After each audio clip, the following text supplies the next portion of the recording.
it was just an invisible hand. You always felt it. And it was, you know, The walls of Royal Lodge have never felt so suffocating for Sarah Ferguson. The sprawling 30-room Windsor mansion, which had been her sanctuary for years, has now become a gilded prison. The woman who once proudly carried the title Duchess of York finds herself facing the terrifying loss of everything she has built, unraveling in front of those closest to her. Every corner, every hallway, even the grand staircases seem to echo her despair, making her feel trapped in a nightmare that refuses to end. Picture this: 66 years old, a cancer survivor, bruised by public humiliation and battered by decades of scandal. Sarah Ferguson teeters on the edge of complete emotional collapse. Friends whisper that this is her darkest hour. The phoenix who always rose from ashes now feels buried beneath them, weighed down and broken like never before. Even those who have known her for decades fear she may not have the strength to rise again after this devastating blow. For someone who has fought to stay relevant and resilient, the loss of her title feels like losing her very soul. It all began with a single phone call that would change everything. Prince Andrew delivered the crushing news. King Charles had made his decision final. Both he and Sarah would be stripped of their royal titles. Witnesses say Ferguson's reaction was immediate and catastrophic. A close confidant revealed she completely lost it. She wailed and screamed, insisting Andrew had no right to take away everything she had built over 40 years. Her anguish was raw, visible in every trembling gesture, every tear-streaked expression, and every frantic step across the estate's grand halls. The scene at Royal Lodge that day could have been ripped straight from a psychological thriller. Sarah, who had pleaded with Andrew for days not to bow to Charles's demands, suddenly found herself powerless as her ex-husband yielded. To Ferguson, her title wasn't just a formality. It was her identity, her brand, her livelihood. Those 3 words, Duchess of York, had opened doors, secured book deals, generated speaking fees, and maintained her relevance long after her divorce in 1996. And now, in one devastating blow, it was all gone, leaving her exposed, humiliated, and adrift in a world that had already begun to move on. The emergency family summit that followed has been described as one of the most explosive gatherings in modern York history. Princess Beatrice, visibly shaken and looking years older than her age, arrived at Royal Lodge on a grey Monday morning to find her parents in complete disarray. Photographs later captured her leaving the estate, pale and drawn, her usually impeccable composure shattered. She had hastily tied her hair back, dark circles beneath her eyes, and sped away in her black Range Rover. A family friend revealed she felt completely blindsided. Andrew had agreed to renounce his titles without consulting his daughters first, leaving them reeling from a sudden, shocking betrayal. Princess Eugenie, the younger York sister, reportedly could not bring herself to face the chaos at all. She remained at home, fielding desperate calls from her mother while trying to process the magnitude of what was unfolding. The summit was anything but diplomatic. Voices were raised, decades of suppressed resentment erupted, and old grievances came roaring to the surface. Sarah reportedly accused Andrew of betrayal, of sacrificing her dignity to save himself, and of failing to protect her the way a husband, or even an ex-husband, should. Andrew, caught between his brother's ultimatum and his ex-wife's breakdown, reportedly sat mostly silent, attempting to defend himself only to be drowned out by Sarah's relentless emotional tirades. The family, which was once described as an unbreakable unit, is now fractured beyond recognition. An insider told the Daily Mail, "This wasn't just a disagreement, this was the complete unraveling of relationships that had somehow survived divorce, scandal, and public humiliation for nearly 30 years. The toll on the York princesses. For Beatrice and Eugenie, watching their parents' world collapse has been nothing short of traumatic. These are 2 women who, despite their father's scandals and the controversies dogging their mother, have worked tirelessly to build respectable lives and careers. Independent of royal titles, Beatrice, a successful private equity analyst and CEO of her own firm, BEQ, has cultivated powerful connections in the Gulf states, regularly attending high-profile investment conferences in Saudi Arabia, Abu Dhabi, and Qatar. Her company's value skyrocketed last year, a testament to her sharp business acumen and a reminder of the doors that once opened for her through the family name.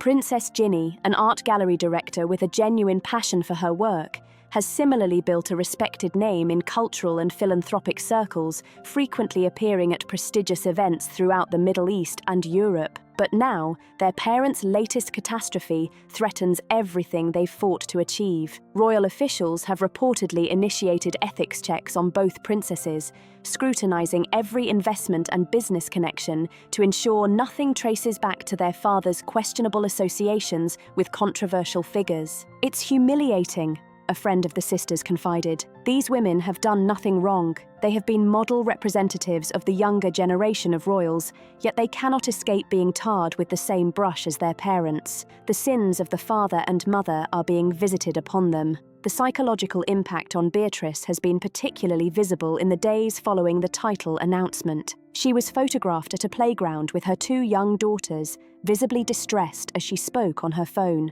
Witnesses described her as completely poleaxed by the latest revelations about her father. One observer noted she couldn't even smile at her children. She just stood there, phone pressed to her ear, staring into the distance with a look of utter devastation. You could see she was trying to hold it together for her daughters, but inside, she was falling apart. Back at Royal Lodge, Sarah Ferguson's mental state has deteriorated to a point that has friends and family genuinely worried for her well-being. The breakdown has been described as comprehensive, affecting every aspect of her daily life. She's barely eating, and according to household staff, she rarely leaves her bedroom, spending hours lying in bed, staring at the ceiling, or crying into her pillow. The woman who was once known for her infectious energy, her ability to light up a room, and her determination to always present a brave face to the world has essentially stopped functioning. She's hysterical most of the time, a source close to the family revealed. She'll have brief moments of calm,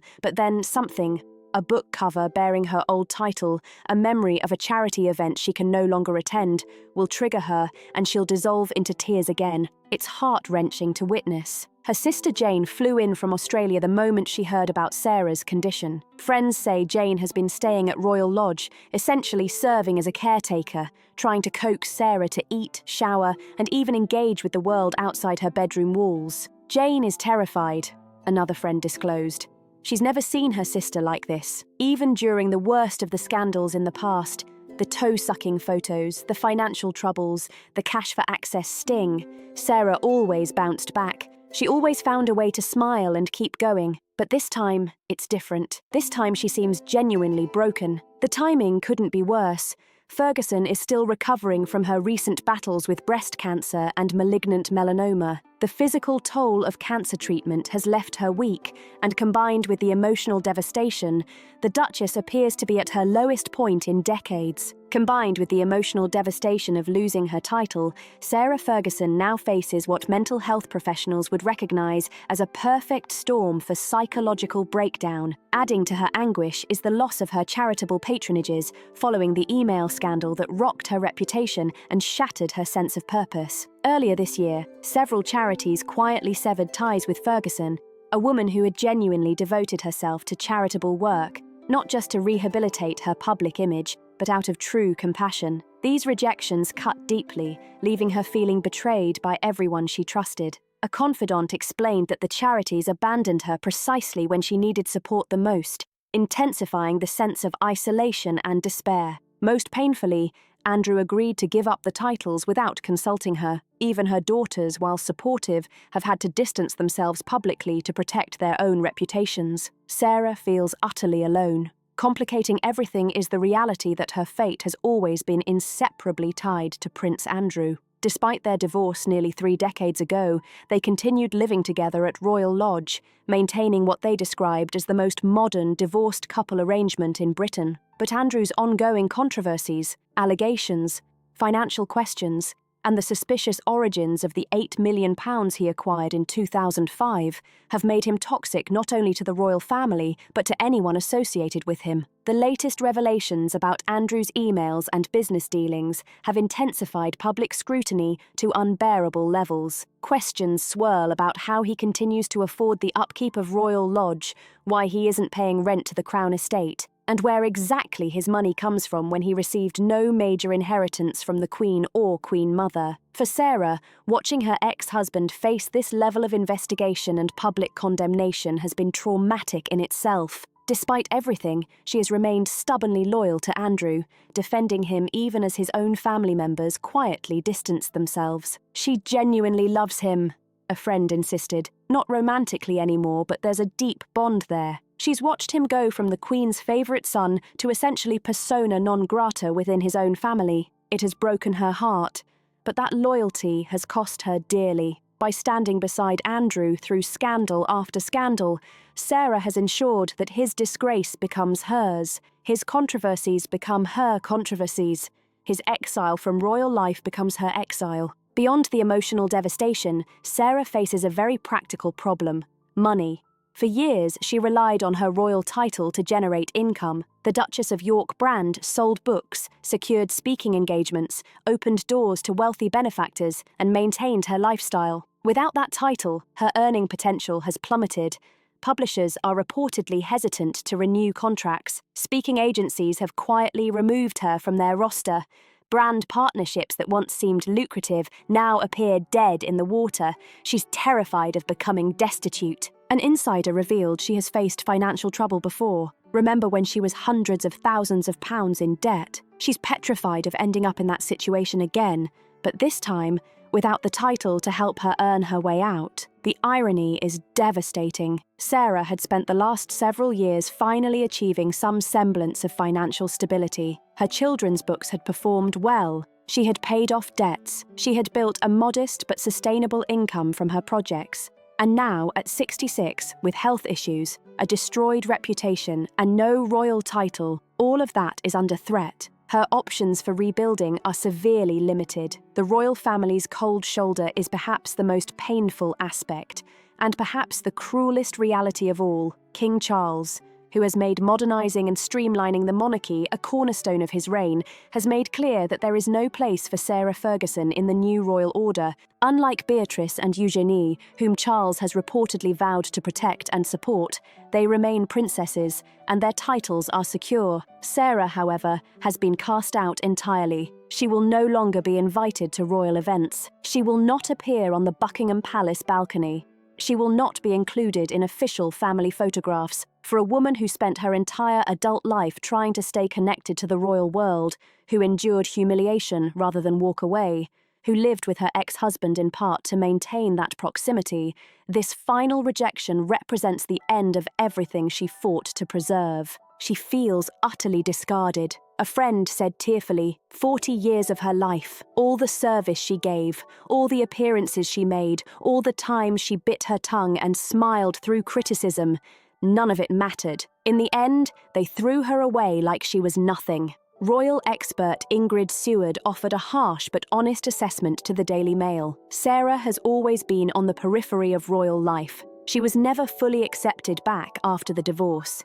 Despite her efforts, the royal family tolerated her because of Andrew and her role as mother to his children. But now, with Andrew himself effectively cast out, there is simply no reason for the institution to maintain any association with her, leaving the future uncertain. As Sarah Ferguson navigates this devastating period, those close to her offer wildly different predictions about what happens next. Some believe she has the resilience to eventually rebuild.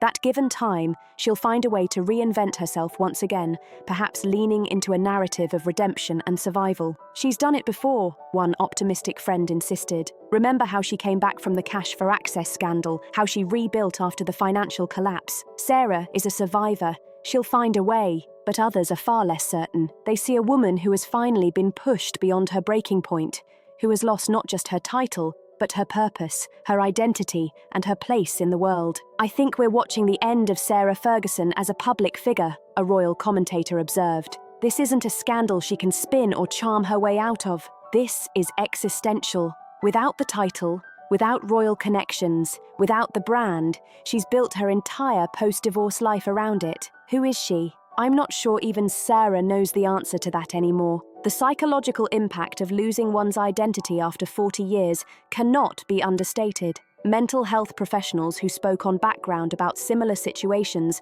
warned that identity loss of this magnitude can trigger severe depression and anxiety, and in extreme cases, complete psychological breakdown when someone's entire sense of self has been built around a title, a role, a public persona, and that's suddenly stripped away. It creates a profound existential crisis, explained Dr. Rebecca Manning, a psychologist specializing in trauma and identity. The question becomes, not who am I without this title, but am I anyone without it? That's a terrifying place to be. Meanwhile, Beatrice and Eugenie face their own impossible dilemma. They love their parents deeply, and that's never been in question. The tripod bond they share with Sarah has been both blessing and curse. But both princesses are also pragmatic enough to understand that their own futures may depend on distancing themselves. From the York scandals, royal insiders suggest that palace officials have quietly encouraged both women to step back from Royal Lodge, to limit public association with their parents,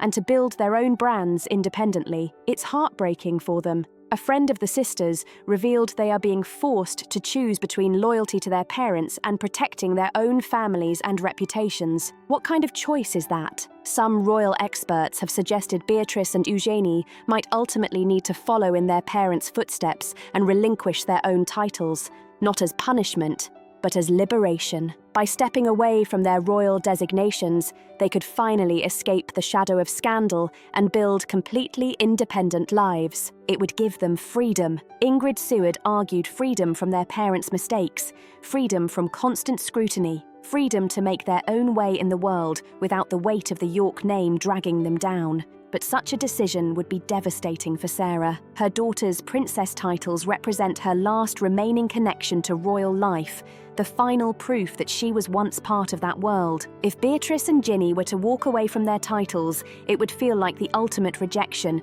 the final nail in the coffin of her royal identity. The breakdown continues. As this article goes to press, sources close to Royal Lodge report that Sarah's condition has not improved. If anything, she seems to be sinking deeper into despair. She stopped answering most phone calls.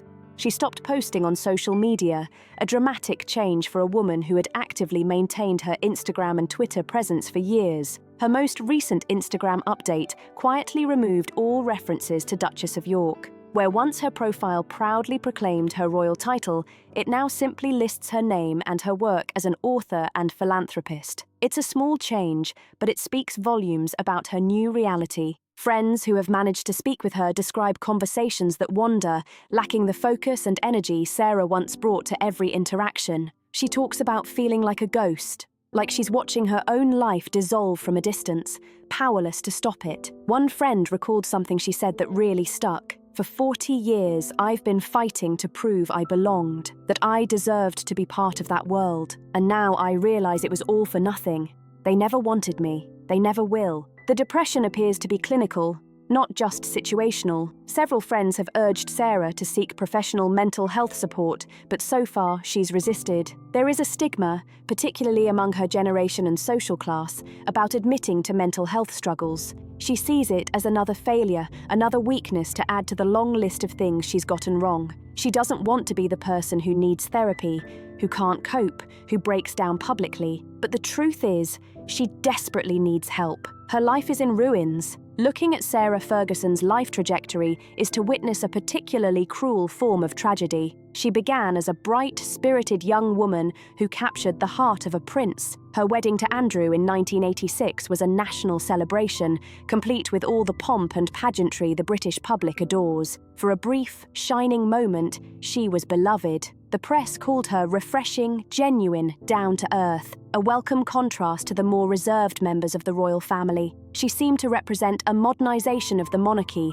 a bridge between tradition and accessibility. But the fairy tale crumbled quickly. Her marriage deteriorated. Her weight became tabloid fodder. Her financial decisions were scrutinised. The infamous toe-sucking photographs destroyed her reputation. The divorce followed, and with it, the loss of her Royal Highness title. Yet through it all, she clung to Duchess of York. That title became her lifeline, her proof that she had once been somebody, that she still had value, that she remained connected to something larger than herself. She built a career around it, wrote books, used it to open doors and create opportunities. When she spoke at events, she was introduced as Sarah, Duchess of York. When she signed books, she signed as the Duchess. Her email signature, her social media handles, her website, everything proclaimed that title. And now it's gone, at 66. After surviving cancer, scandal, divorce, financial ruin, and public humiliation, Sarah Ferguson has lost the one thing she couldn't imagine living without, her royal identity. As the world watches this tragedy unfold, one question dominates. Will Sarah Ferguson survive this? Not survive in the physical sense. Though her friends' concerns about her mental state are genuine and deeply warranted, Sarah Ferguson must survive in the way she's always defined survival. Will she rise from these ashes? Will she reinvent herself once more? Will she find a way to matter again in a world that has seemingly decided she doesn't? The woman who called herself the Phoenix now faces her ultimate test. Can she rise without the title that defined her for decades? Can she find meaning and purpose without royal designation? Can she rebuild her relationship with her daughters, her public reputation, her sense of self? Or is this finally the end, the breakdown from which there is no recovery? The scandal may prove too devastating, the loss too profound, the psychological toll too heavy. Those who love her hope desperately for the former. They cling to memories of her resilience, her ability to smile through tears, her determination to never give up. They remind themselves and each other of all the times she was counted out before, only to return stronger. But those who have witnessed her current state fear the latter. They see a woman who has been pushed beyond her limits, who has lost not just a title, but her entire reason for being. They worry that this time the phoenix won't rise, that this time the ashes will remain ashes. It is, in every sense, a royal tragedy for the modern age. The story of Sarah Ferguson represents the collision of old-world institutions and new-world media, of private struggles played out on public stages.